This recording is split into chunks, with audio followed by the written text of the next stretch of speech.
I will put enmity between you and the woman, and between your offspring and her offspring. He shall bruise your head, and you shall bruise his heel. Let us pray. Truly, Lord God, we just thank you that we can once again come together to recognize your presence in our midst, to recognize your Holy Spirit that continue to help us and guide us, that continue, oh Lord God, to whisper to us and remind us how great love you have for all of us, that you are here in our midst, in our presence, continuing protecting us, continuing, oh Lord God, to help us feel and recognize your love, your goodness, your protection, your kindness. We just want to honor you and praise you as we hear your word, oh Lord God. Help me, oh Lord God, I will speak the very word you would like your people to hear. That we will be changed and be transformed. That we will, oh Lord God, continue to serve and honor you all the days of our life. Because truly, Lord God, it is your living word that sustains us. It is your word that helps us, and it is your word, oh Lord God, that continues us, oh Lord God, to live for you. We just honor you this morning and praise you. In your beautiful and wonderful name, Jesus, we pray. Everyone say, Amen. Amen.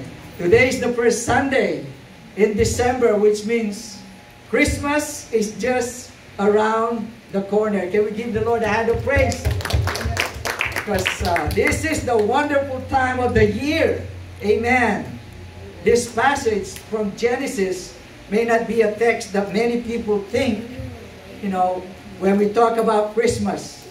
But do you know it was because of this text that Christ was born? Let me give you the context. Our text is the first prophecy of salvation given to humanity after the fall of man in the garden. It is also the first gospel sermon that was preached by God himself. Theologians call it proto-evangelium, or first gospel given by God. God spoke these words as a promise that he will send a Redeemer to save humanity. Everything you read in the Bible points to this great promise in Genesis 3, verse 15, which is why this verse is called the sum and summary of the whole Bible. So, I have a simple outline this morning. I call it BLA. You know what BLA is? BLA. In short, it's background, lessons, application. So let's get into it. The first one, the background. Because this verse is so important in the history of redemption, we need to understand something about its context. The story took place in the beginning of human history. Adam and Eve, were enjoying paradise. They were enjoying the garden. But you know what happened, right? They just eaten the forbidden fruit, and sin has entered paradise because God told them, you can do anything about my creation here except the tree in the middle of the garden. Don't eat the fruit of that tree, but they did. So Adam and Eve, first reaction is to hide from God. Their second is to make excuses for their sin. Adam blames Eve, and Eve blames the serpent. No one is willing to stand up and say, I did it. It's my fault. No one wants to take responsibility. Just the two of them, and no one would like to take responsibility. How? We are like our first parents. We use the same excuses for our sins when we get caught. We try to hide by denying that we are responsible for our sins. We blame others who say, he made me do it. She made me do it. It's not my fault. It's everyone's fault except me. This is evident even with little children. who are just so young were supposed to be called angels, right? According to their parents and their grand and great-grandparents. For the teachers in the room, you know how this is played with parents. Oftentimes, parents get upset with teachers because how can they blame their angels, their kids, who are, angels that don't even know how to disrupt the class. Instead of their kid, it should be the teacher's fault. They probably have a poor classroom management. Some parents just know it all. Likewise, for us good drivers, right? For us good drivers, if and when the police pulled you over, usually you don't know or pretend to not know why you were pulled over. So when the police will tell you about your violation, like for example speeding, your excuse is that I'm just following the flow of traffic, right? I remember when someone hit Sister Rose's car, and Sister Marie was with her, and she told her, I said, "Hey sis, stop, someone hit you at the back." He had to tell her because she was unaware of it. When the police came, the other driver pled innocence. She blamed Sister Rose for driving very slow because, if she was not driving so slow, she would have not hit her. So many denials, so many excuses, so many things to blame, except ourselves. All those flows because of what happened. Few days after, the serpent came and say, you can. Did anyone say that you cannot eat the fruit in the garden or the fruit on this tree? After the fall, Satan has shown that left to themselves, humans will always disobey. Even in a perfect place like paradise. That's probably why, the VOC and PYA got so much population in there, because even in paradise, humans disobey. There is disobedience even in the Garden of Eden. So with sin in the garden, God passed judgment to the serpent.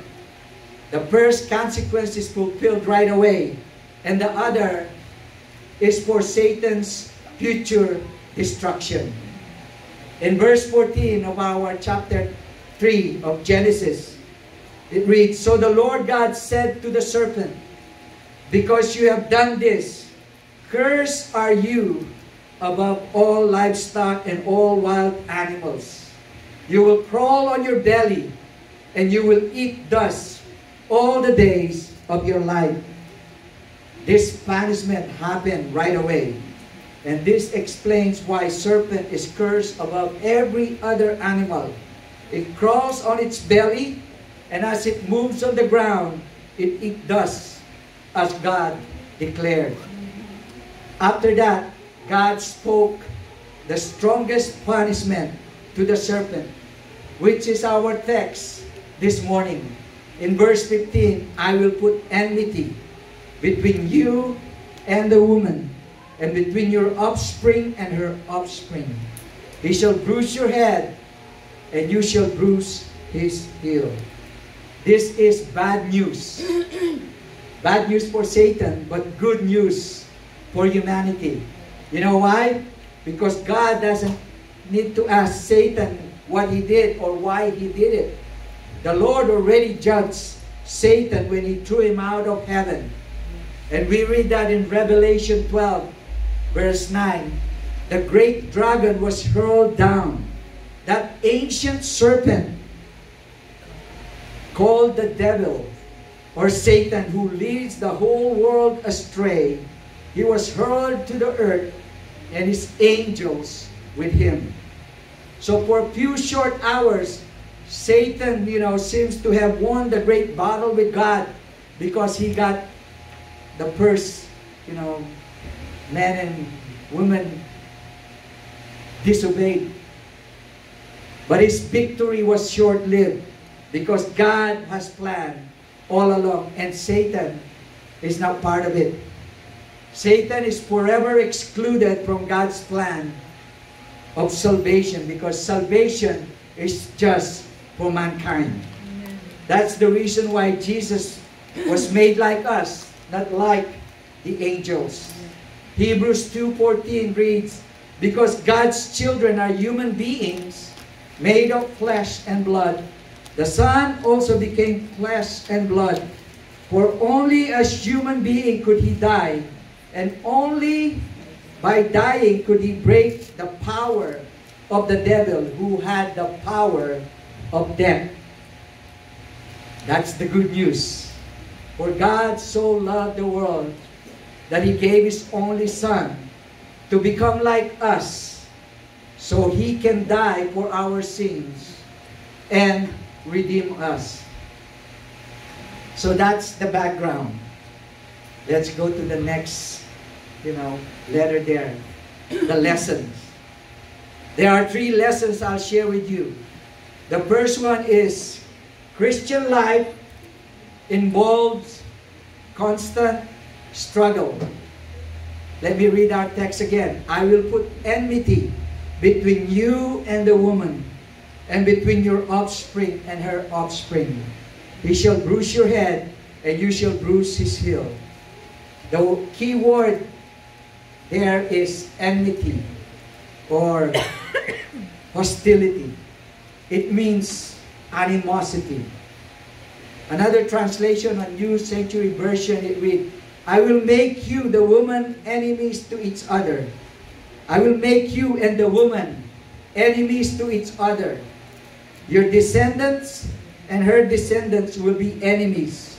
One of her descendants will crush your head, and you will bite his heel.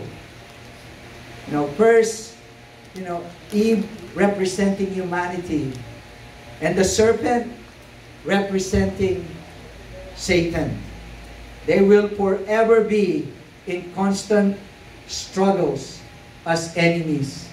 In other words, spiritual conflict is real. Satan and his minions will continue to do their job of tempting us so that we will disobey God. Because there are evil forces around us, seen and unseen, using everything they can to lead us astray, to lead us to reject the Lord. If you are a believer, this is your reality. We are in a constant struggle with sin and difficult circumstances in this life, so that you will go astray from God. But we should not be discouraged of this truth. Instead, we listen to what Paul tells the young, Timothy. In 1 Timothy chapter 6, verse 11, he tells him, but you, man of God, run away from all those things. Instead, live in the right way. Serve God. Have faith, love, patience, and gentleness. His word to young Timothy is, run away. You don't stick around when there is sins going around your, area. You run away from it. Run away from any lifestyle that does not steer your passion for God. Run away from it. Not all good things are good for your faith. Some good things are the very things that Satan uses to tempt you to turn away from your commitment to God. So tell your neighbor, don't be deceived. Don't be deceived. Don't be deceived. Tell them again, be discerning. Be discerning. Amen. Be discerning. So let's live God's way. Amen. Because narrow is the road that leads to eternal life, and broad is the road that leads to destruction. Live the right way. Serve God. Have faith even in the midst of your struggles. Amen. We learn that there will always be struggles. Choose to love. Choose to be patient. Amen. To be gentle. Live the right way. Tell your neighbor, live God's way. Live God's way. Live God's way. Live God's way. Amen. Live God's way. Throughout history, in every generation, in every country, in every city, in every village, in every tribe and clan and family, Satan has worked tirelessly to deceive us, to recruit for his side. In fact, other people in the social media are so prideful to advertise that they follow not the godly way, but the wrong way. Cain, even in the very first history of humankind, Cain killed his own brother Abel. A wicked generation laughed at Noah's faith. The Pharaoh opposed Moses. The Israelites struggled to get to the promised land because of all the ites, the Amalekites, the Jebusites, all those ites that were around that area. Because of all those forces fighting against them. Goliath, mocking David and the army of Israel. Daniel, thrown at the lion's den. The three Hebrew boys, Shadrach, Meshach, and Abednego, were thrown in the fiery furnace. Even now, our struggle continues on. Satan is no respecter of a person. He targets both young and old, male, female, good looking and not so good looking. Everyone he targets. He's no respecter of person. Last Wednesday we were at DYA. There are boys and girls there, younger. I think there are boys there that are younger than 13 years old. Because as we leave the area, there is this little boy that is there trying to learn how to write. They are incarcerated because they were disobedient. Not just disobedient to their guardian, to their parents, but they're disobedient with the law. But they cannot be placed in DOC, so they're at DYA. As young as 13 years old, all the way. I think they were all the way to 20 years old over there. But they're very difficult last time that we were there because there are these young boys that were out of control. It's hard for us to give our lesson because there are a few of them that were disrupting the whole area where we at. Yelling and cursing the officer that are watching them. And since the officer are just few of them, so they were inside the cell. But the cell's door are made of metal. So it was a loud noise banging those metals. We've been competing with the noise, all those cursing of these young boys when we were there. They cannot control them. No respect for authority. No fear of consequences because of their age, officers were limited to do what they can do to them. So they just been disrupting our lesson. For us parents, grandparents, aunties, and uncles, we cannot be complacent. We cannot let the world teach our kids with its ways. Because the world will teach your children their ways if you are not on guard, if you're not vigilant. We must make sure that our children know God, Amen. love God, and have a fear of God. Amen. Deuteronomy, chapter 6, verses 5 to 9, the Word of God tells us, love the Lord your God with all your heart, with all your soul and with all your strength. Always remember these commands I give you today. Teach them to your children. Talk about them when you sit at home and when you walk along the road, when you lie down and when you get up. Write them down. Tie them to your hands as a sign. Tie them on your forehead to remind you, and write them on your doors and your gates.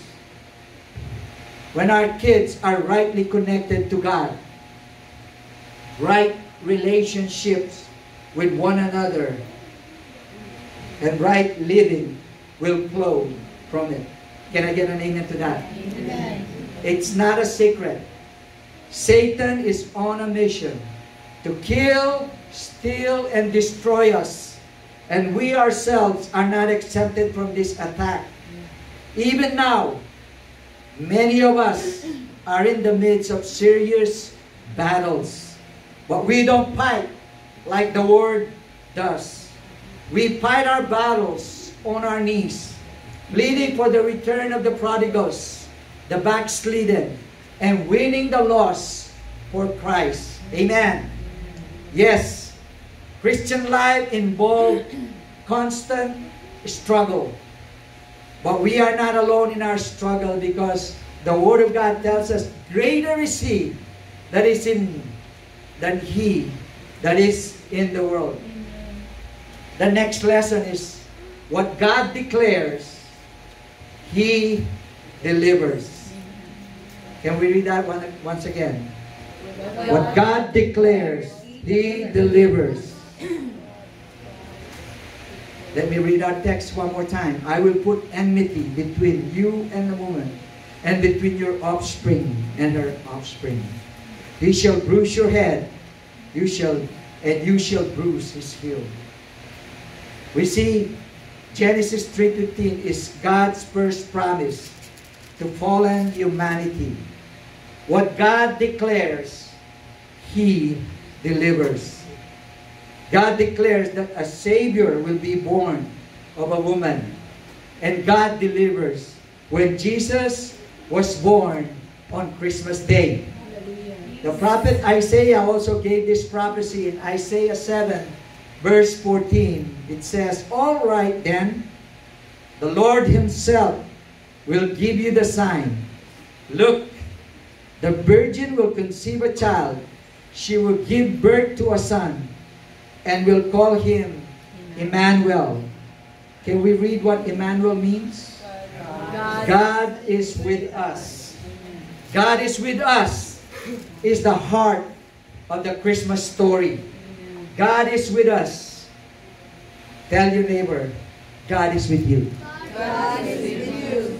God is with you. God is with you. And Emmanuel is God's declaration of His commitment to be with us. Wherever we are, whatever situation we are, whether you feel good or not, whether you feel His presence or not, God doesn't change. The truth that God is with you is written. God declares, and He'll deliver. God with us is not just a name. It's not just an idea, but it is a promise that we are never alone. Hallelujah. Tell your neighbor, you're never alone. You're never alone. You're never alone. No fear. God is here. Earlier it says, no fear, God is near. God is with us. It's God's promise that the God of the universe is not far away. He is with you. He is with us, because He will never leave you nor forsake you. As we can count on God who made that promise, because He is faithful to keep it. To many people, Christmas is the most wonderful time of the year. But there are also other people who feels the pain, the loneliness during this season. So my prayer for all of us today is that God with us will not just be a name, but a reality that we can hold on to, So that no matter what we face, even on this season in life, always keep in mind, regardless of what you feel, you are never alone. God is with you, even when you don't feel like it. Because what God declares, He delivers. What God promises, He fulfills. Jesus' birth reminds us that God kept His promise. He's a promise-keeping God. Amen? God is with us. That should bring, peace that will pass us all understanding in our mind during this chaos and, we're in despair. If you're feeling down right now, reflect on this truth that God is with you. Tell your neighbor, God is with you. Amen. God is with you. Not only that God promised a Savior. We have the third lesson, which is, can we all read together? God's promised victory comes through Jesus Christ, or Christ. Amen. The translation of that same verse says, I will put enmity between you and the woman, and between your offspring and hers. He will crush your head, and you will strike his heel. The serpent struck the heel of Jesus, which indicate that suffering and death of Christ. But Jesus crushed the head of the serpent, which shows the ultimate victory of Christ over Satan. You know what that's mean for you and me? The truth that we have victory in Christ. Amen? Amen. Victory has been won 2,000 years ago. Amen. And Jesus is bearing that mark of struggle. In other words, your victory is never without a cause of pain, wounds, or struggle.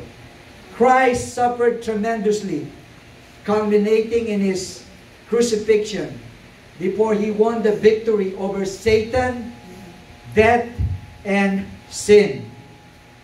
Likewise, in this world, we cannot avoid pain and suffering because it is part of our life.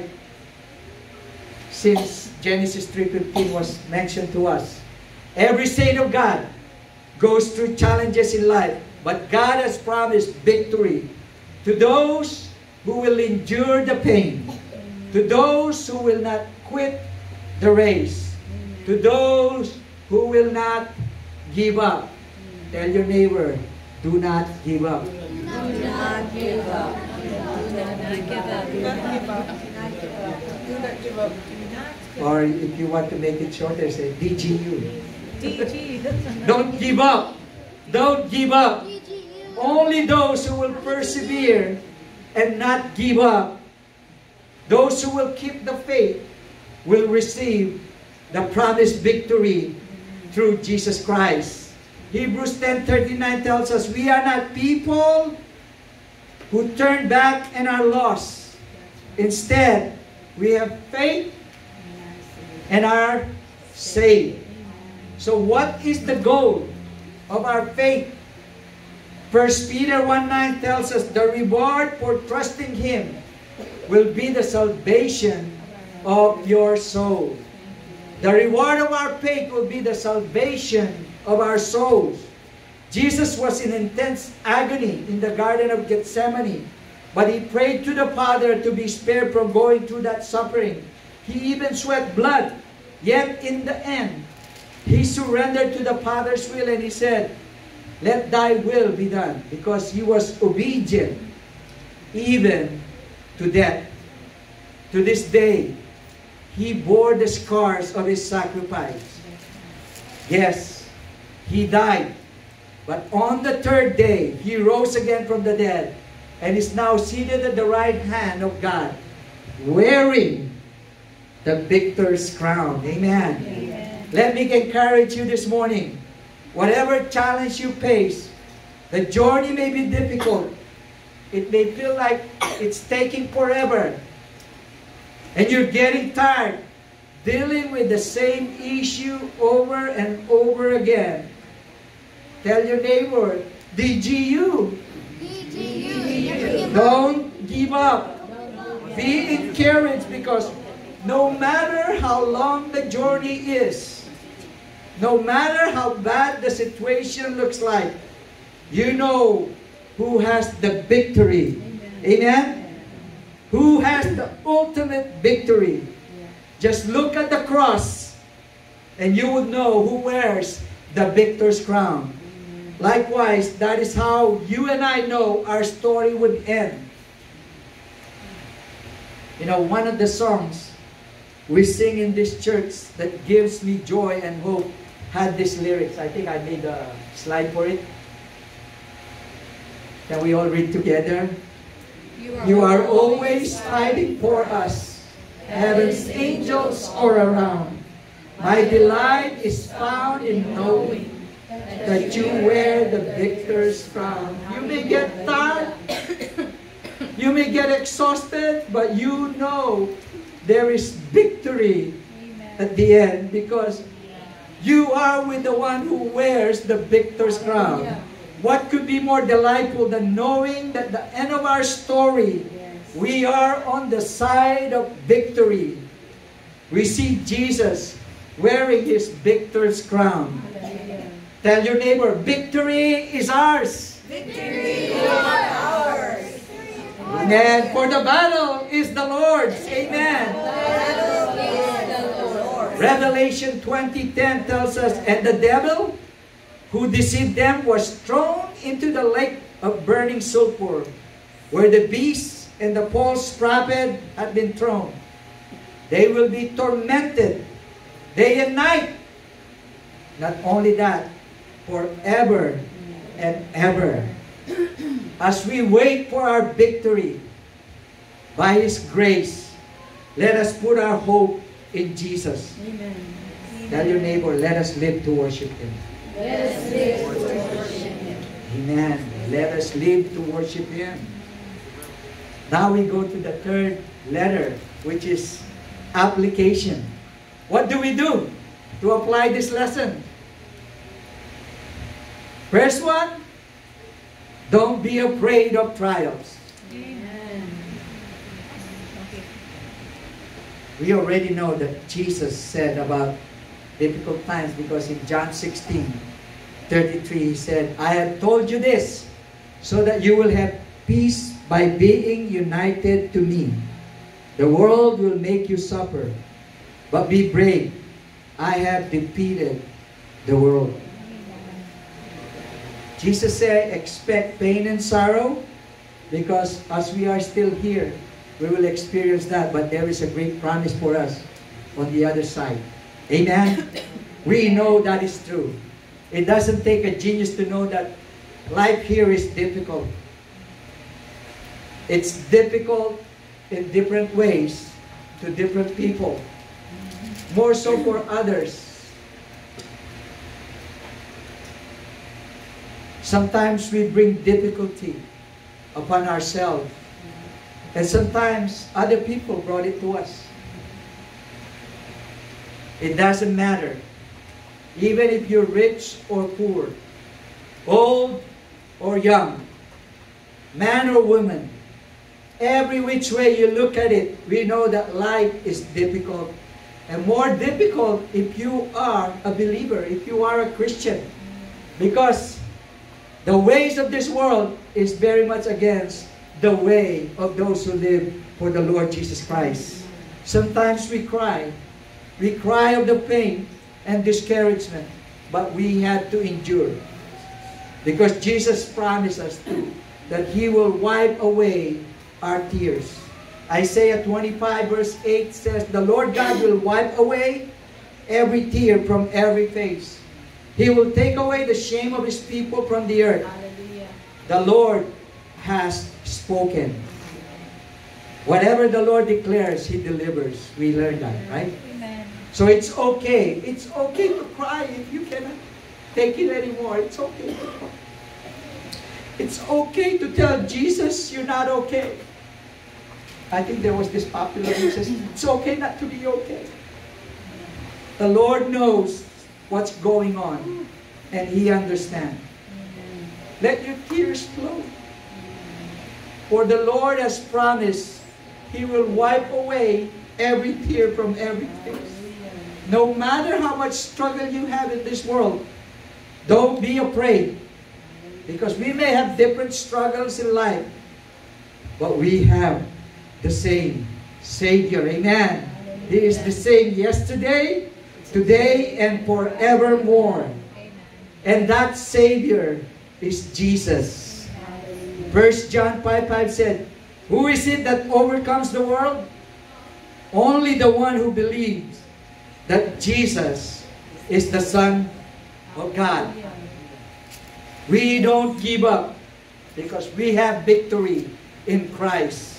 Galatians 6:9 says, and let us not get tired of doing what is right, for after a while we will reap a harvest of blessing if we don't get discouraged and give up. So let's press forward. You know, one particular practical thing to do is when you wake up in the morning, ask God to carry you through. Although you know that the day may be difficult, be like Sir Jacob Astley. Anyone knows Sir Jacob Astley? Obviously, he's a British, right? Yeah, he's an English general during the Civil War a long time ago. I think 17th centuries or so. But his prayer says, we have a slide for it. I think I made a slide for it. Can we all recite all together? Lord, I shall be very busy this day. I may forget Thee, but do not Thou forget me. Amen. Our second application is that thank God for His presence in your life. Tell your neighbor, thank God for His presence in your life. Thank God for His presence in your life. Because God is not distant. He's not unreachable. Yes. He is with us. Because though sometimes you may feel you're all alone, He is with you. Hebrews 13:5 says, God has said, I will never leave you. I will never abandon you. The simple but glorious truth is that God promises to be with you in whatever situation you're in. At home, at work, at the grocery store, at school, even at your party, or you're just on the road, when you're sad, when you're upset, when you're in need, when you're confused, whatever your situation, when you're hungry, when you're full, when you're rejoicing, wherever you are, God's promises to be with you. And He said, I will never abandon you.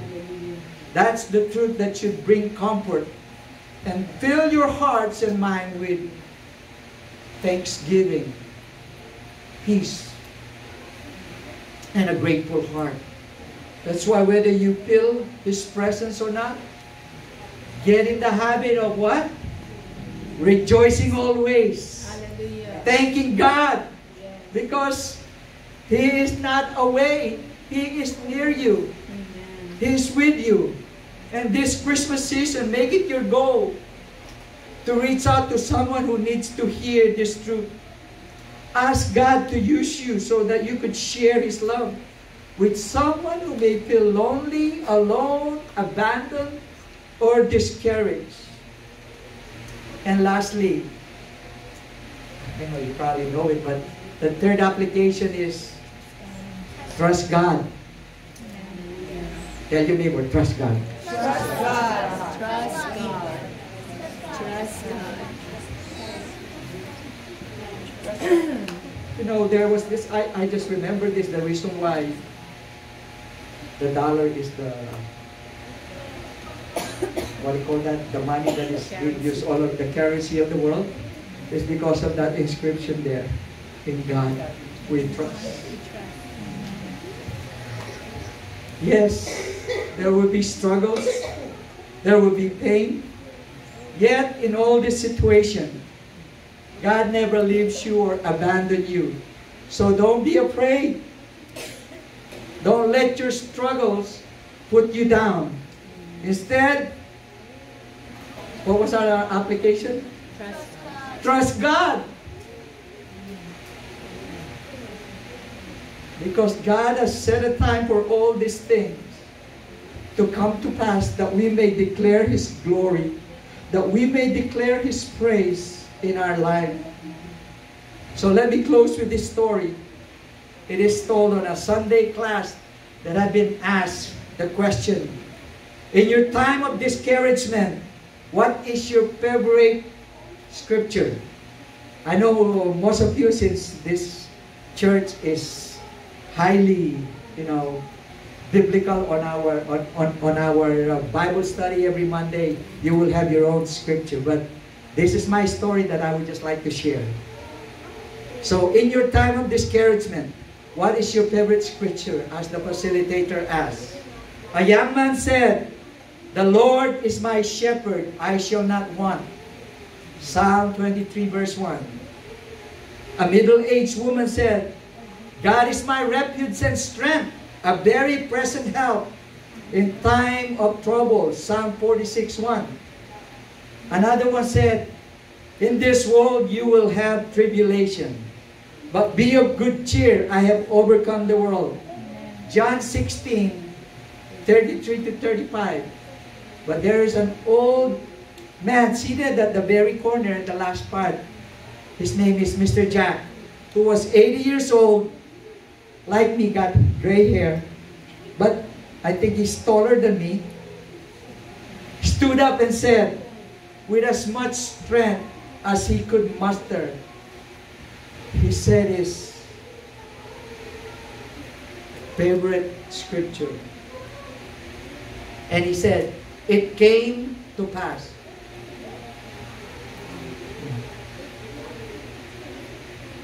The class started to laugh a little, thinking that since Mr. Jack was old, he probably kind of like his, what do you call that? RAM is only operating at 84, was getting the best of him. But then he said, at 30, I lost my job. With 6 hungry mouths and a wife to feed. I didn't know how I would make it. At 40, my eldest son was killed overseas in the war. It knocked me down. At 50, my whole house burned. Nothing was safe. At 60, my wife of 40 years got cancer. It slowly ate at her. We cried together at night, praying on our knees. At 65, she died. And I still miss her.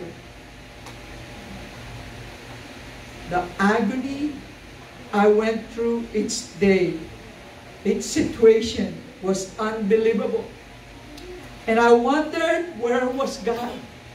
But each time I look at my Bible, I saw one of those 85 verses that said, and it came to pass. I felt that God was telling me, my pain and my circumstances were also going to pass. Amen. That God will get me through. Tell your neighbor, God will get you through. God will get you through. I don't know what's going on, but God will get you through. Hallelujah. That is the message for you and me. As we celebrate this wonderful Christmas season, whatever it is that troubles your heart, God knows it. He is with you. Whatever the struggle, that too shall come to pass. Don't let this Christmas season just be about gifts, shopping, parties, fiesta, and all those things. Instead, let it be our goal, our mission, to reach to someone and share the good news that God Himself preached early on in the beginning of human history at the Garden of Eden. So as the praise and worship team comes, can we give the Lord a hand of praise?